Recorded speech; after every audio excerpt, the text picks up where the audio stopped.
ওম শান্তি।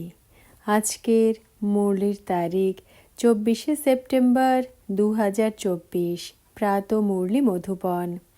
মিষ্টি বাচ্চারা, তোমরা যতটা সময় বাবার স্মরণে থাকবে ততটা সময় উপার্জন হতেই থাকবে। স্মরণের দ্বারাই তোমরা বাবার সমীপে আসতে থাকবে।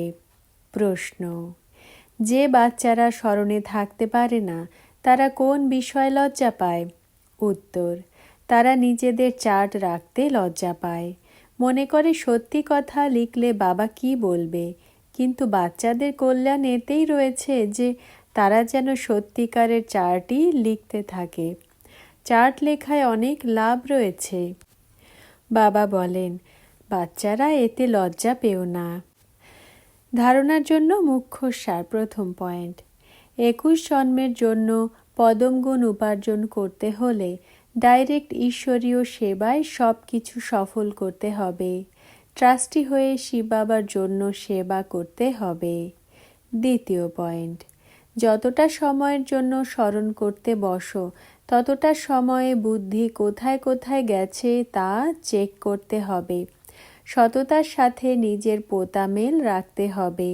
নর থেকে নারায়ণ হওয়ার জন্য বাবা আর তাঁর অবিনাশী উত্তরাধিকারকে স্মরণ করতে হবে।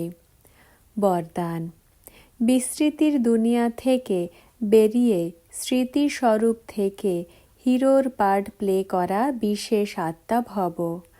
ব্যাখ্যা: এই সঙ্গম যুগ হলো স্মৃতির যুগ আর কলিযুগ হলো বিস্মৃতির যুগ। তোমরা সবাই বিস্মৃতির দুনিয়া থেকে বেরিয়ে এসেছো।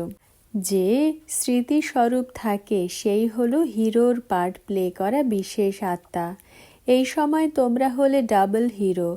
এক হলো হীরের সমান ভ্যালুয়েবল হয়েছ, আর দ্বিতীয় হলো হিরো পার্ট। তো মনের মধ্যে এই গান সদাই যেন বাজতে থাকে যে বাহ, আমার শ্রেষ্ঠ ভাগ্য। যেরকম লৌকিক অকুপেশন স্মরণে থাকে সেই রকম এই অবিনাশী অকুপেশন আমি হলাম শ্রেষ্ঠ আত্মা স্মরণে থাকলে তখন বলা হবে বিশেষ আত্মা। স্লোগান: সাহসের প্রথম কদম এগিয়ে দাও, তাহলে বাবার সম্পূর্ণ সহায়তা প্রাপ্ত হবে।